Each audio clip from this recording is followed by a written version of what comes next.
Bismillahirrahmanirrahim. Assalamualaikum warahmatullahi wabarakatuh. Selamat siang Bapak Ibu peserta PJJ Penyusunan Perencanaan Pembelajaran.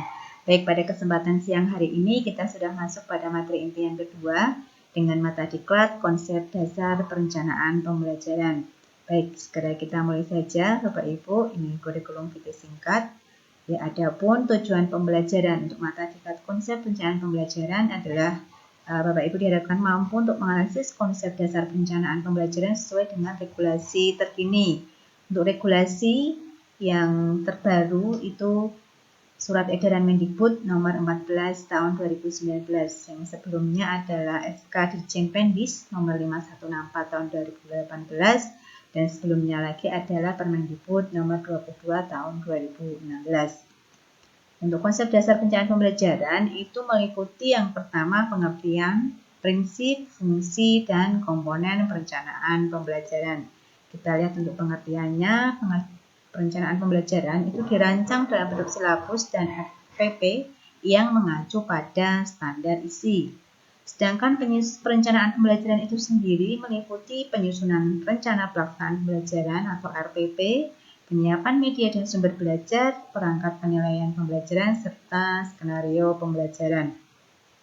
Untuk rencana pelaksanaan pembelajaran atau RPP itu sendiri adalah rencana kegiatan pembelajaran tatap muka untuk satu pertemuan atau lebih bagi guru kelas MI atau dengan guru tematik.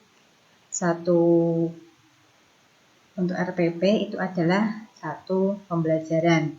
Tiap pendidik atau guru itu berkewajiban untuk menyusun RPP secara lengkap dan sistematis agar pembelajaran itu berlangsung secara interaktif, inspiratif, komunikatif, kreativitas, kemudian mengembangkan kemandirian siswa sesuai dengan minat bakat, perkembangan fisik, dan juga kondisi psikologis peserta didik.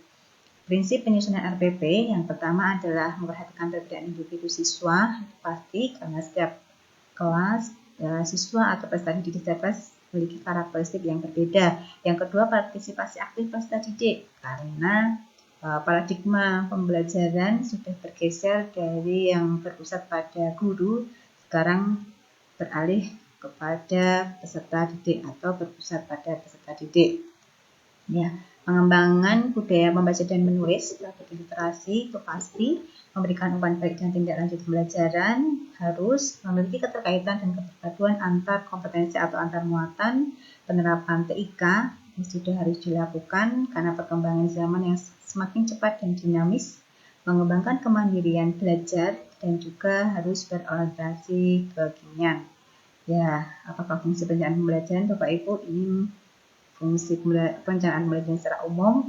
Yang pertama, agar proses pembelajaran dapat berjalan baik, adanya persiapan dalam penguasaan materi sebelum proses pembelajaran, dan juga sebagai acuan atau pedoman dalam proses belajar mengajar.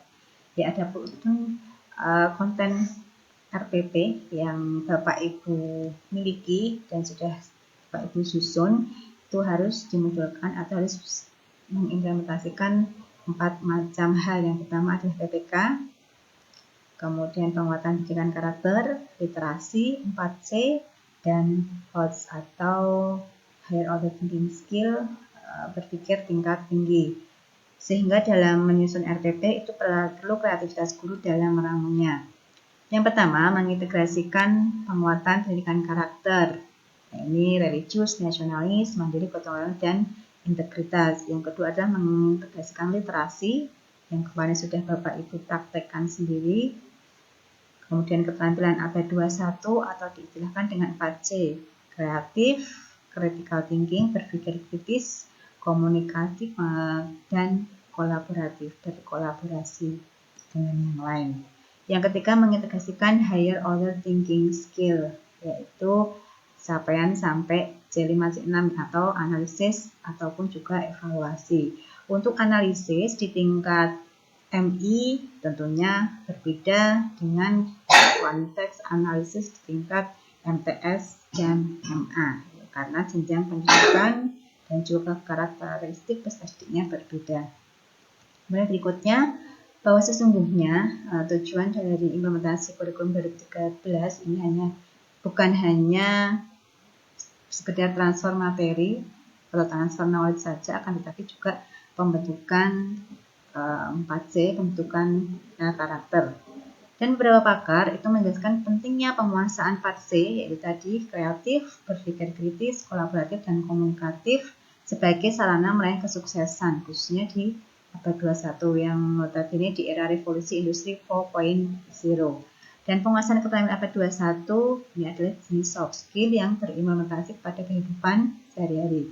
Jadi tidak dimungkinkan lagi untuk menggunakan model, metode, atau pendekatan yang berpusat pada guru, namun kita perlu melakukan peserta didik dengan paradigma berpusat pada peserta didik.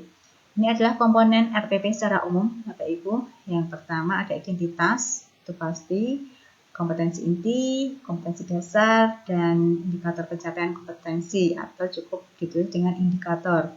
Berikutnya adalah tujuan pembelajaran, materi pembelajaran, metode pembelajaran. Ini ada beberapa yang menambahkan model, kemudian pendekatan dan strategi. Berikutnya media dan bahan. Nah, ada juga yang menambahkan alat, sumber belajar, langkah atau kegiatan pembelajaran, dan yang terakhir adalah penilaian. Ini untuk pembelajaran abad 21. Harus ada literasi, kemudian 4C, dan PPK.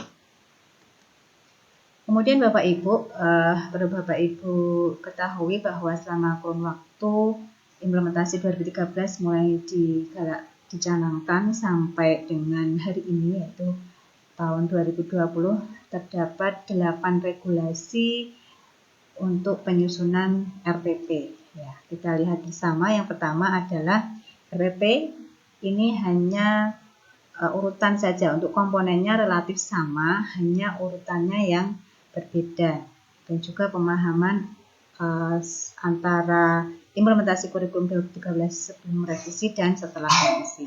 Yang pertama, RPP sesuai dengan Permendikbud nomor 81A tahun 2013. Yang kedua, RPP sesuai Permendikbud nomor 103 tahun 2014. Yang ketiga, RPP sesuai panduan penyusunan RPP SD di Kemendikbud tahun 2015. Yang keempat adalah RPP sesuai Permendikbud nomor 22 tahun 2016 yang banyak disusun oleh Bapak Ibu guru. Kemudian yang kelima RPP perpaduan Permendikbud nomor 103 tahun 2014 dan Permendikbud nomor 22 tahun 2016. Yang keenam ada RPP sesuai panduan penyusunan RPP SMP Kemendikbud tahun 2017. Yang ketujuh ini dari Kemenak, yaitu RPP sesuai dengan SK Dirjen Pendis nomor 514 tahun 2018 dan RPP sesuai dengan Surat Edaran Mendikbud nomor 14 tahun 2019.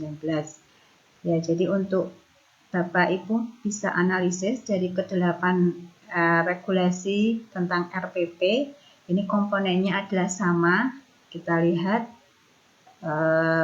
yang pertama, regulasi yang pertama di Permendikbud 81A tahun 2013.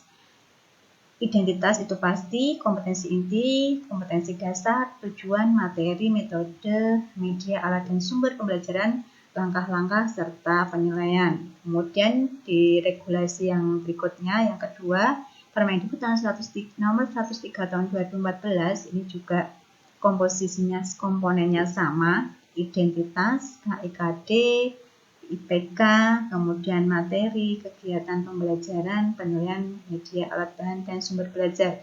Hanya urut-urutannya saja yang berbeda. Kemudian yang ketiga di regulasi Kemendikbud tahun 2015, ini di panduan teknis penyusunan RPP untuk sekolah dasar. Indikator, identitas tetap sama, kompetensi inti, kompetensi dasar, indikator pencapaian kompetensi, tujuan pembelajaran, materi, dan juga kegiatan dan penilaian. Diakhiri dengan media, alat bahan, dan sumber belajar. Ya, ini regulasi yang keempat yang banyak disusun untuk Bapak Ibu guru adalah sesuai dengan Permendikbud nomor 22 tahun 2016. Di dalam regulasi ini yang identitasnya sama, akan tetapi yang pertama dimunculkan adalah tujuan pembelajaran, baru kemudian kompetensi dasar dan indikator, materi, metode, media, sumber belajar, langkah-langkah pembelajaran, dan penilaian hasil pembelajaran. Ya, ini Ada yang kelima, ini perpaduan Permendikbud 103/2014 dan Permendikbud 22/2016. Ini masih identitas jelas, ya, ini kompetensi inti, ada KIKD, baru tujuan, dan terakhir adalah penilaian proses dan hasil pembelajaran. Kemudian yang keenam, diregulasi sesuai dengan Kemendikbud tahun 2017, yaitu penyusunan RPP untuk SMP. Ini identitas tetap sama, pertama KI, kompetensi inti, KD dan juga IPK, tujuan, materi, metode, media dan bahan, sumber belajar, langkah-langkah pembelajaran, dan penilaian. Kemudian ini yang resmi dari Kemenak yang ditulis adalah di SK Dirjen Pendis nomor 514 tahun 2018. Ya, identitas ini hampir untuk urut-urutannya sama dengan dari Permendikbud nomor 22 tahun 2016. Tujuan ada di awal, kemudian KD, indikator pencapaian kompetensi, materi, metode, media, alat, bahan, dan sumber belajar, kegiatan pembelajaran, dan penilaian. Ada pembelajaran remedial dan pengayaan.